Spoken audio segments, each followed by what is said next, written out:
Case number 114325, State of Kansas v. Murad Razak.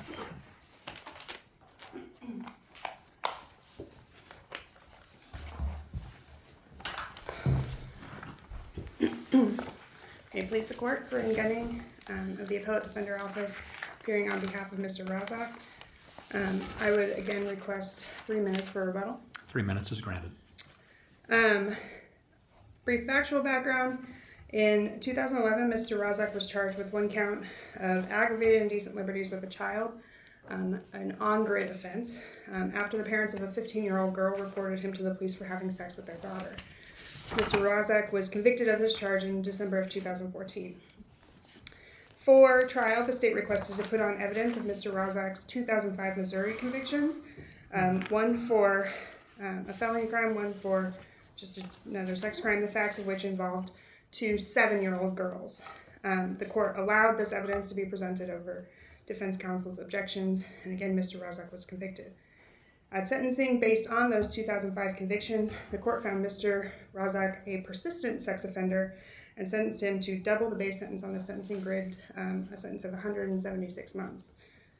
Mr. Razak appealed, and the Court of Appeals affirmed his convictions, and we petitioned to this court. Again, I raised several issues in the brief and the position, and am prepared to discuss any of them. I would... Is your constitutional basically the same as it was in the previous case? Do you have anything you want to add to that? Is there anything distinct in this case that would be not applied to the first case? No. The constitutional issue raised is identical to the first case. So unless the court has any further questions... Well, let's talk about some facts here. Mm-hmm. The prior case involved 2 12-year-olds, and this case, girls, females, and this involves 7-year-olds. Oh, 7-year-old? 2 7-year-olds. 7-year-olds, yeah. That was, Okay. I was going to ask that too. And this one was consensual with a 14-year-old? Yes. And in this case, the defendant admitted to the girl's father that they'd had sexual relationship. Yes. And there was DNA found on his private parts that belonged to the female. Yes. Okay. And so going back to the last question you had, how would you address the prejudice and probative? And specifically, I'm asking, is there a point at which where there's DNA evidence and admissions and that, does that lessen the probative value of the priors, especially if they don't involve the same act with the same age group? I would say, I guess, thinking about it more, that the question there, it actually would go more to the harmless error. I don't think that it makes it more I don't think it goes to the prejudicial probative. There's certain questions that need to be asked for the weighing of prejudicial probative. So certainly, I guess, this court could find that it was actually more prejudicial than probative, but based on the weight of the evidence, the error would be harmless, and that's a different inquiry than whether or not it's prejudicial versus probative. I think certainly in this case, the 2 cases are totally different. He had, the allegation in this case was the sexual intercourse with a teenage girl, and the prior cases are he fondled in some manner 2 7-year-old girls. And again, the ages in those victims is quite substantial as well.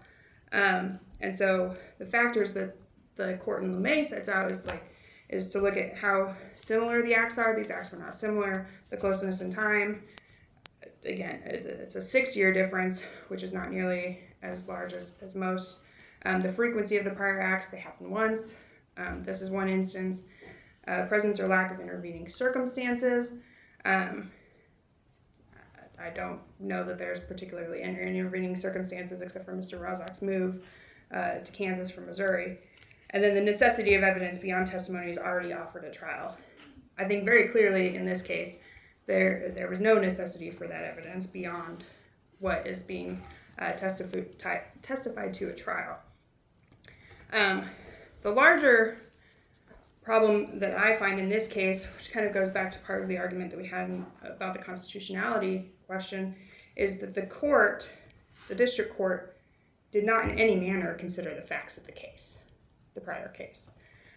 Rather, the court looked at the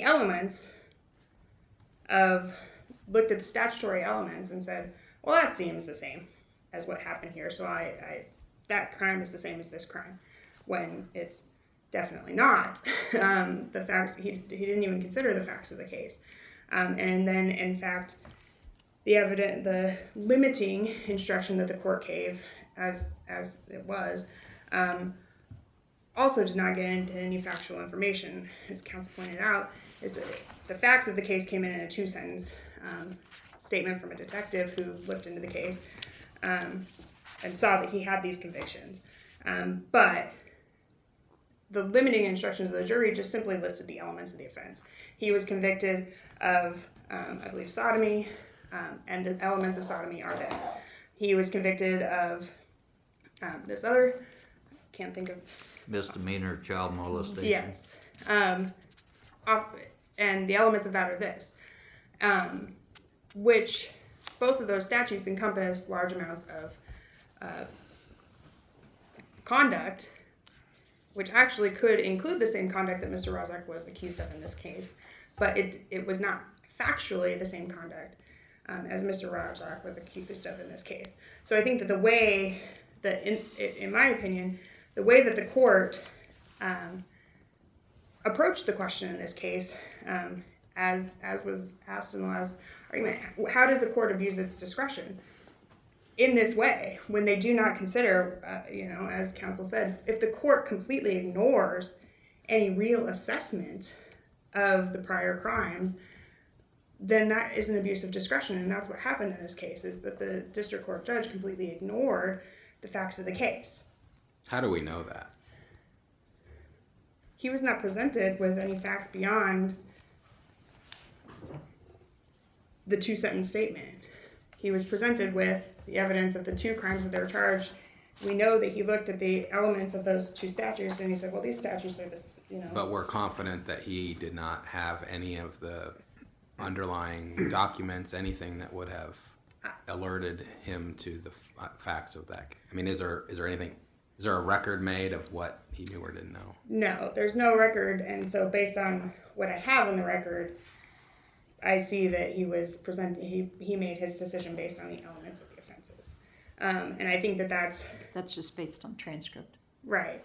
And so that's part of the pretrial hearing, and then the way that he handled the issue at trial, I think, in my opinion, supports that he didn't put any of the facts of the cases in. There's an alternative explanation for that, which is that putting all those facts in arguably increases the prejudice to your client.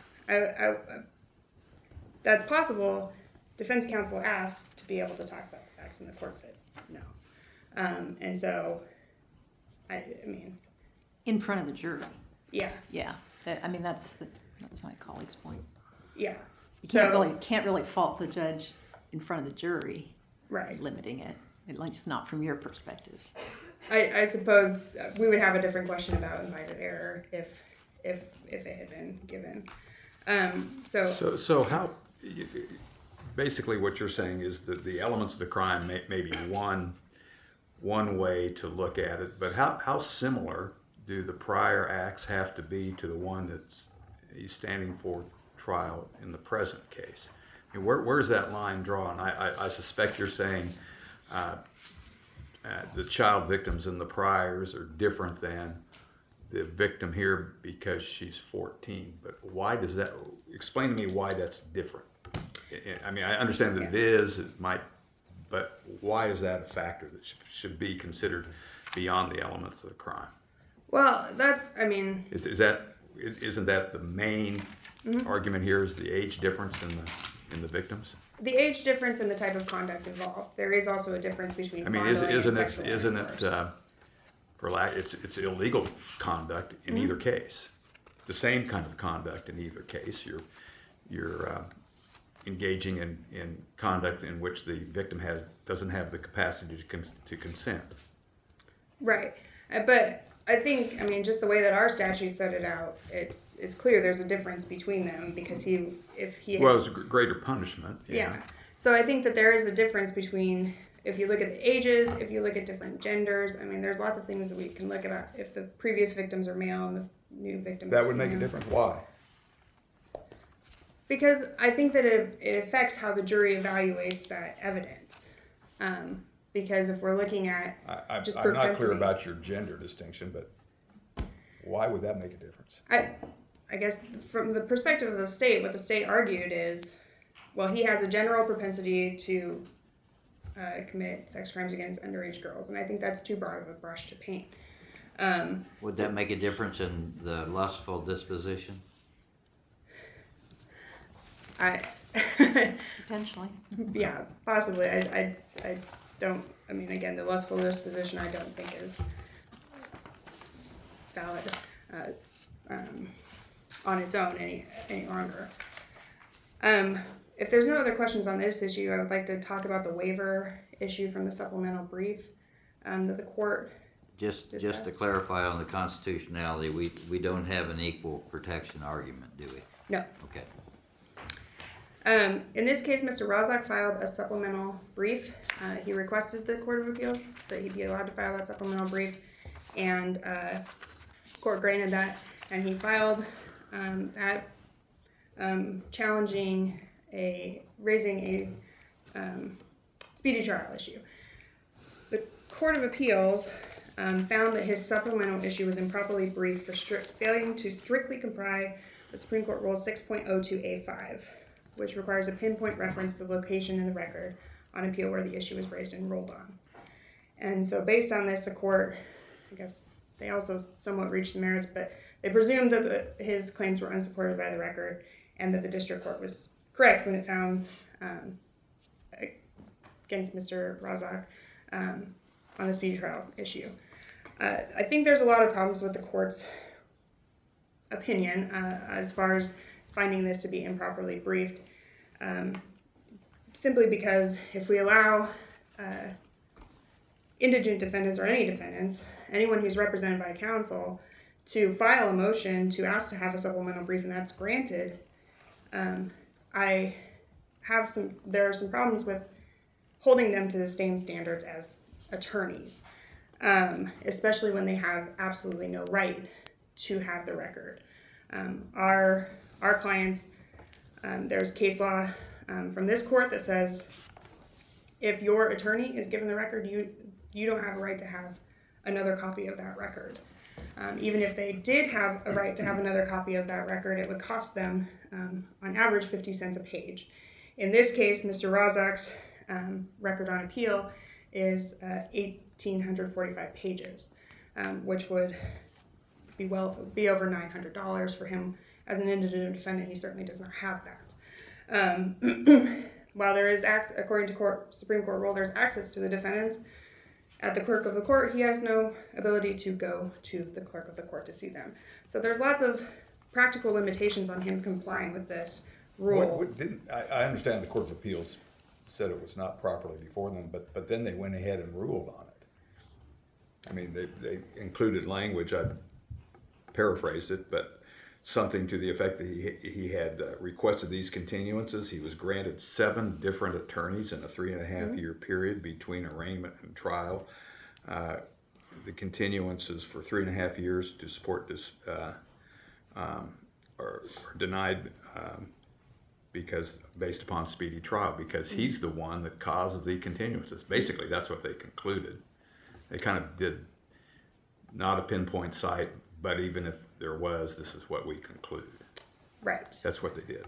And So didn't they actually find that there was not a speedy trial violation? I mean, this is a hard position for attorneys to be in, because from my position, the first decision that they make that he waived it is the decision that they made, and anything else is arguably dicta. I did preserve the merits of his. That's not what Supplemental we brief. found before. Yes, so I I just, can't remember the name of the case, Right. but where they Where found the there was region. a procedural error and no merits, and the review was sought on the merits. We said, no, you lose because you didn't address the procedural. You have to address both of them. which I have done. I have addressed the procedural problem, and have also preserved in the petition. I guess you guys can find if I preserved in the petition. I believe I preserved in the petition the merits of his supplemental brief as well. But I would request, just because this is a problem, this could potentially create problems for our clients and clients generally, that this court would address this waiver of the supplemental brief, waiver of issues in the supplemental brief that the court found was a procedural default. Counsel, in the earlier case you argued, when I asked you what you wanted from this court, you basically said that that evidence was wrongly admitted. We should send this back to the trial court, and then the prosecutor could determine whether he or she wanted to proceed without that evidence. Is that right? Yes. Is that your position in this case as well? I believe so. I guess kind of I have also the prejudice and probative value issue raised. And so I suppose if the court were to find that in this particular case, and this is true for Mr. Boysaw too, but in this particular case, it's harmless error, there may not be a need for a remand, but I would still ask for the constitutional question to be resolved to find it unconstitutional. But I guess in this case, propensity was the only reason the evidence was allowed in. Okay. So I would ask for a remand, yes. Your answer leads me to my question, which is, according to the Court of Appeals opinion, the father of BD asked your client whether, and I'll clean up the language, whether he had relations with BD, and the defendant said he had relations with her, then admitted to having sex with her. I think Justice Johnson established a few minutes ago that there was DNA found on your client's private parts, but then at trial he denies having relations. Is that right? Yes. Okay. Can you tell me how that set of facts figures into your harmless error argument? I mean, this court has routinely, you just have to, it's weighing of the credibility between the two things, which this court cannot do. And so that goes into how you all look at the harmless error. I think that doesn't make it like overwhelming only evidence as if he hadn't testified or if there was other contradictory evidence. So I would simply say that is a factor to considering the harmless error. And I believe I've argued in my brief that is a reason to not find harmless error. But if this court does find harmless error, there's no need for a remand. I would argue that it was not harmless. All right. Thank you, counsel. Thank you.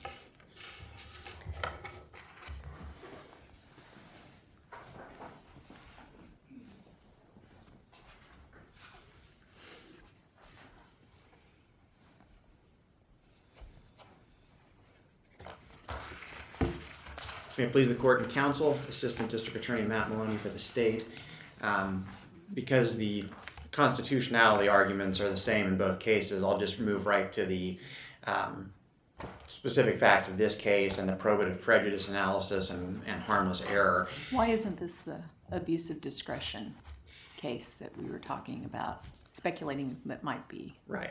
I think the court did more than what defense counsel suggests. I will acknowledge that the court didn't go into great detail in reviewing the underlying facts of the prior convictions, but he carefully looked at the elements of those statutes and noted that the statutes that he was convicted of in the prior offenses both did involve sexual acts against young children, and that the elements of the crimes were substantially similar, which is also what the court... Elements are similar, but the facts could hardly be more dissimilar, could they? I mean, I suppose we can certainly imagine more dissimilar facts, but these are pretty dissimilar. 2 7-year-old girls And I think, versus a willing, nearly 15-year-old girl. yeah, I think, 14 and 7, obviously the's a difference there. It's a greater huge difference than I'm with sure a you 6. know. I don't agree with that. I think a 14-year-old girl there's a reason why by law a 14-year-old cannot legally consent to sexual conduct. Yes, she's Certainly, older than a 7. under the law, there's a difference, but in terms of our actual knowledge as human beings of what a 7-year-old girl is like and what a young woman or girl, 14, one day from her 15th birthday are like, particularly one who snuck out the window to meet the defendant, there's a difference. There's a difference, but my position is that the difference is much smaller than you might be feeling. Well, the legislature makes a difference. There's a difference in the penalty for someone that is 13 or younger versus someone that is 14 or 15. Sure. Again, I'm not. And so the legislature has indicated the culpability is less if you're talking about proportional sentencing. So the legislature has indicated there's a difference. And I'm not disputing that there's a difference. I'm disputing that the difference is huge, as this court seems to be suggesting that this, if the case that I gave the example of in the prior argument, where you're talking about a 15-year-old having sex with a 14-year-old and then being charged with committing a crime against a 5-year-old when he's a 50-year-old male, that's a huge difference. A 27, 28-year-old man having sexual intercourse with a 14-year-old, I would submit, is every bit as egregious as somebody that commits a crime of touching a 7-year-old girl. Maybe that's the prosecutor in me speaking, but I think that I don't think many people would look at a 27-year-old having sex with somebody half his age and not think that that's horribly offensive, not just something that could be brushed off as, well, she's close to being an adult or she's more mature. So I think that would be my response to that. And I think as I prepared for argument today, one of the things that I wanted to emphasize is that I will certainly acknowledge that the prior crimes evidence in Boysaw, our previous case, that the facts of those priors were more, or that one prior, was more similar to the charged offense in that case than what we've got here. I will acknowledge that. I would be a fool not to. What I want to argue, though, is that because this case isn't as similar as that case doesn't mean that there's anything appropriate with the evidence coming in this case. Not every case is going to be identical. There's obviously a scale, and just because some cases might be a little more strong than others doesn't mean that every case is held to the standard of, well, unless it's the most similar case we've ever seen, it's inappropriate to admit it. And I think what we've got here is, in all of these crimes, he is the prior and the charged offense, he is committing sexual acts against underage female victims.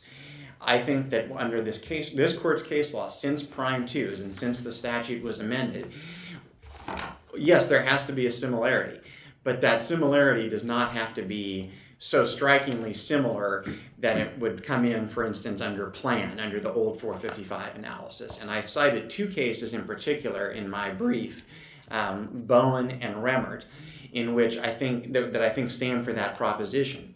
In Remmert, the facts of the charged offense, he was charged with aggravated criminal sodomy against an unrelated male victim.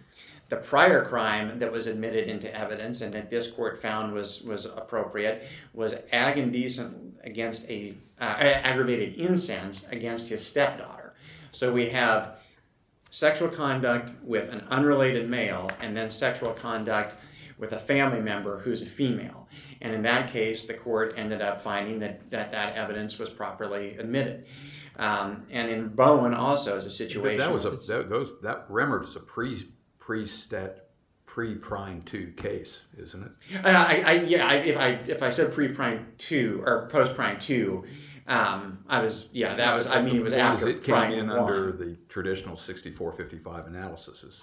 Well, I think it came in after 455 was amended. It might have been before Prime 2, but it was certainly after the statute had been amended, and it came in for propensity, is my recollection. Counsel, on this subject, I hate to interrupt. No, that's fine. I wanted to go back to the basis for this discussion, and again look at the Court of Appeals opinion, and I have a factual question I need to have clarified. The evidence of the prior crime in Missouri came in through the detective? Correct. And according to their decision, he said the victims were 2 girls under the age of 12. Right. Was there anything in the evidence that went to the jury to say these girls were 7 years old? I don't believe that there was. I was searching through my notes and my brief as counsel was arguing to see. I think that the reference to the fact that they were 7 was something that might have come in the pretrial hearings. Counsel can obviously correct me if I'm wrong on that, but that's my recollection. I think that the jury just heard the detective's brief testimony about it, and then in the instruction they were told what the elements of the offense were, and I think that's when they were told that the elements required that the victims be under the age of 12, I think. So. And BD, the victim here, was 14? Right. Okay. This is all the background for my asking the question. Is it your view that the judge, who's the gatekeeper, needs to delve into facts that you just indicated, such as, yes, the conviction was for under the age of 12, but the victims were actually 7? In other words, how much of an inquiry does that judge need to make? Sure. I think it's a case-by-case basis, and I think that, as somebody on the court pointed out this morning already, is that arguably the more detail you go into, the more prejudicial it would be to the defendant. I think that any juror hearing that the prior crimes were committed against 2 7-year-old girls, that would increase the risk of undue prejudice to the defendant. So, But the gatekeeping doesn't have to happen in front of the jury, does it? I mean, we very No, often certainly not. have the motion to admit 6455 evidence. right.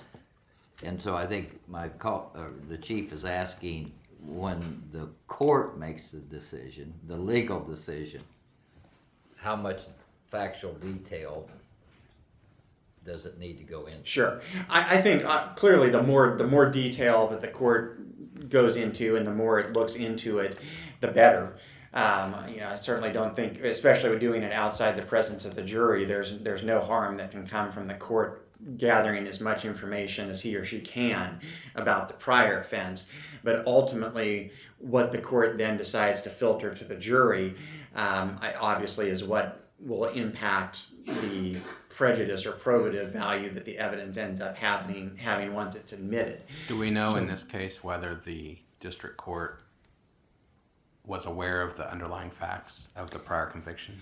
My review of the transcript indicates that the court, I think it's fair to say that the court focused more heavily on the elements of those prior convictions. But I heard you say a second ago that you believed that the ages of the prior victims was discussed in front of the court outside the presence of the jury pre-trial. Is that accurate? Yeah, because I certainly don't think that counsel is misremembering or is thinking something happened that didn't. So at a minimum, we can have some confidence that the district court, at least at a minimum, knew the ages of the prior victims. Yeah, that he was aware of that at the time that he made his decision. So, counsel, just so I'm clear, and if I'm misstating your position, let me know. You believe that the district court, as the gatekeeper, should delve into the facts of the prior convictions? yes, I think they should. Okay, but then when it comes to what's presented to the jury, should be limiting those facts so it's not overly prejudicial, does not outweigh the probative value? Is that what you're telling us? Right. I don't know that the judge necessarily always has to limit it, but I think that certainly when it's appropriate to do so, I think that is something that the court should do and try to minimize. And I think, again, this case and our first case today are examples of the court doing that. In this case, it just came in through the detective's brief testimony. Again, there was no parade of witnesses from the prior offenses. And I would note that in this case, even though the case law since Prime 2, and actually since the statute was amended, indicates that there's no longer a need for a limiting instruction when evidence is admitted for propensity. In this case, the court actually gave one that essentially told the jury that even though you can consider this evidence, it just reinforced that you still have to base your decision in this case on whether the state has proven the elements of the specific crime charged that you're here to decide. So the court did, I think that's another example of a court doing taking steps to ensure that the risk of undue prejudice is minimized. I would also note, just to get back to one of the questions that opposing counsel was asked, is that looking at the facts of this case, it is hard to think of more of a case with stronger evidence, I guess, other than perhaps our first case today, where the victim's mother actually walked in on the defendant as he was committing the crime. But in this case, you not only have the victim telling police that they had intercourse and then testifying to that, but as Your Honors pointed out, the defendant admitted it to the victim's father when he was caught not in the act, but shortly thereafter. And then there was DNA evidence. So then you get into the question that Justice Johnson and I kind of bantered back a little bit. What's the prejudicial effect and what's the probative value? Yeah, and I'm glad you can argue that either way. Sure, yeah, and I'm glad you asked me that. Clearly, I would argue that eliminates, or at the very least, it severely minimizes the prejudicial effect when you've already got the defendant having admitted it, and then DNA corroborating that. Right. You've got the victim giving consistent statements. You've got a theory of defense that is a stretch to say the least. Essentially, he argued that everybody had this wide-ranging conspiracy. The victim, the victim's parents, the police, the forensic nurse, the prosecutor. Oliver Stone would probably blush at that strong a conspiracy case. So I think that when you look at all of that, the prejudice is severely reduced. As far as probative, my response to that would be that just because the state has strong evidence doesn't mean that they're then prohibited from presenting otherwise admissible Well, we're evidence. not talking prohibition, but just from the standpoint of looking at what does probative mean, why is it needed in this case is what I consider probative to mean. Well, probative to this particular case, why does the state need it? And I understand reducing the prejudicial effect if he's going to be convicted anyway, but to me, that also reduces the probativity of it. And why wouldn't it reduce the state's need to say he did bad in the past, so you got to believe he did bad to this time? Right. Well, a couple things. First, when you use the word need, did the state need to present this evidence in light of the other evidence? And respectfully, I don't think that's the test. Just because we might not appear to need to, there's no such thing as overproving your case to a jury. We're entitled to present whatever evidence is admissible. The other thing I would caution is that we're obviously looking at this through hindsight. We know that the jury convicted the defendant of this, and we can look at the record and say, yeah, there was a lot of strong evidence. Juries do unpredictable things. From our perspective at the time of trial, we don't know the outcome in advance. We don't know whether there's going to be a juror or 12 jurors or some number in between that actually believes his conspiracy theory and that might think that, yeah, this poor guy, all of these people are just getting up here and fabricating this. So I think to that extent, presenting this evidence still does possess probative value. And Counsel, I would suggest you have a more theoretical response to that as well, which is that probativity should be judged in the specific and prejudice should be analyzed in the context. Absolutely. Each piece of evidence should be evaluated for whether it goes to prove a material fact. Exactly. On probativity, but prejudice is something you have to look at the whole case. Exactly, and I know there are all kinds of times when I'm working on an appeal and I read through the trial transcript and I'm sitting there thinking, man, we spent a lot of time going over, the details of forensic evidence or all of these things, and I'm wondering, even I, after doing this for 16 years and I think having a pretty good understanding of the process, will sometimes get frustrated and think, why did we spend so much time focusing on that fact when it's not even being contested on appeal? And then I realized, well, wait a minute.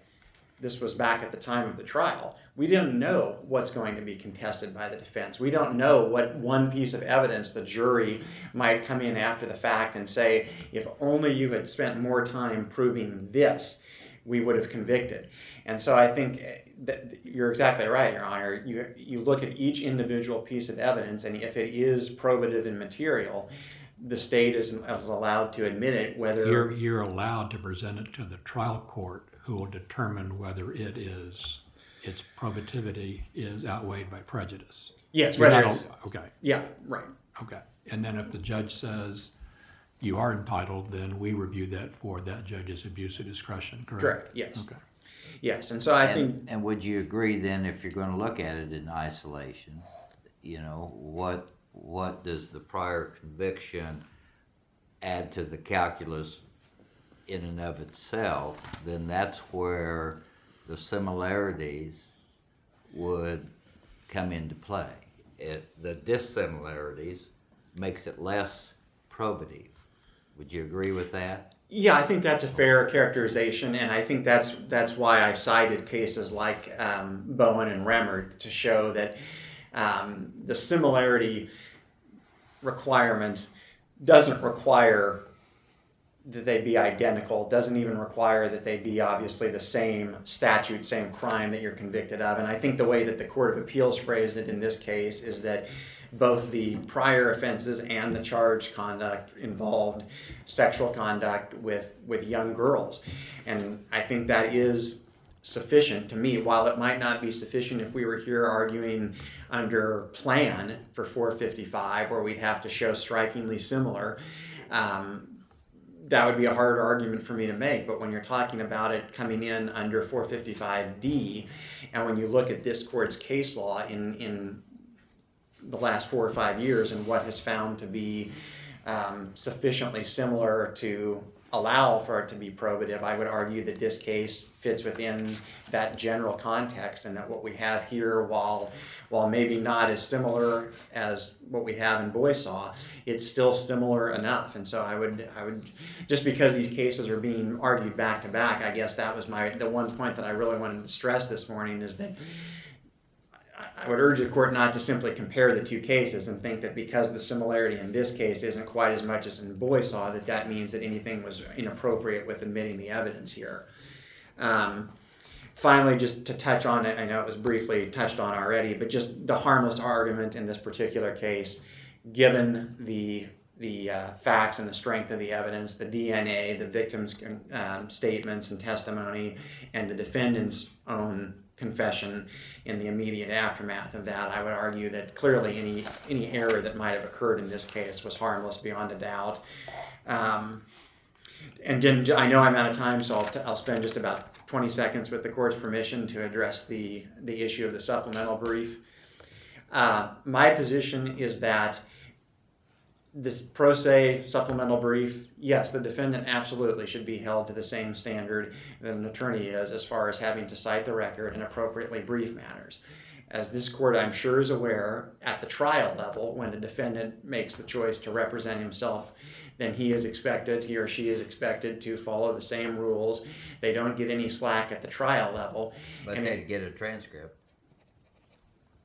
If they filed an affidavit of indigency and there was no other transcripts, wouldn't they get one? At trial, get a transcript of what? I mean, they're in the middle of trial. I'm just talking. If they were pro se on appeal, they'd be able to get a transcript. And so my point would be that personally, my position would be that this should be handled the same way on appeal as it is at the trial court level, which is that you don't get hybrid representation. If you want to represent yourself and you choose to do that on appeal, then represent yourself. But if you have a qualified attorney that is appointed or that you've hired and that has filed a brief and winnowed through the issues and made decisions that a trained attorney has made on what issues to raise, that then you shouldn't necessarily even have the right to also file a pro se supplemental brief. But if you do, you are expected to be held to the same standards as any other attorney or non-attorney filing a brief. So I would strongly urge this court to agree with the Court of Appeals opinion that said that the defendant did not preserve that issue by failing to properly brief it. We would That's an abandonment problem, not a preservation problem, right? Strictly speaking. Abandonment, yeah, waive the issue by failing to properly brief, yes. Okay. Thank you, counsel. Thank you.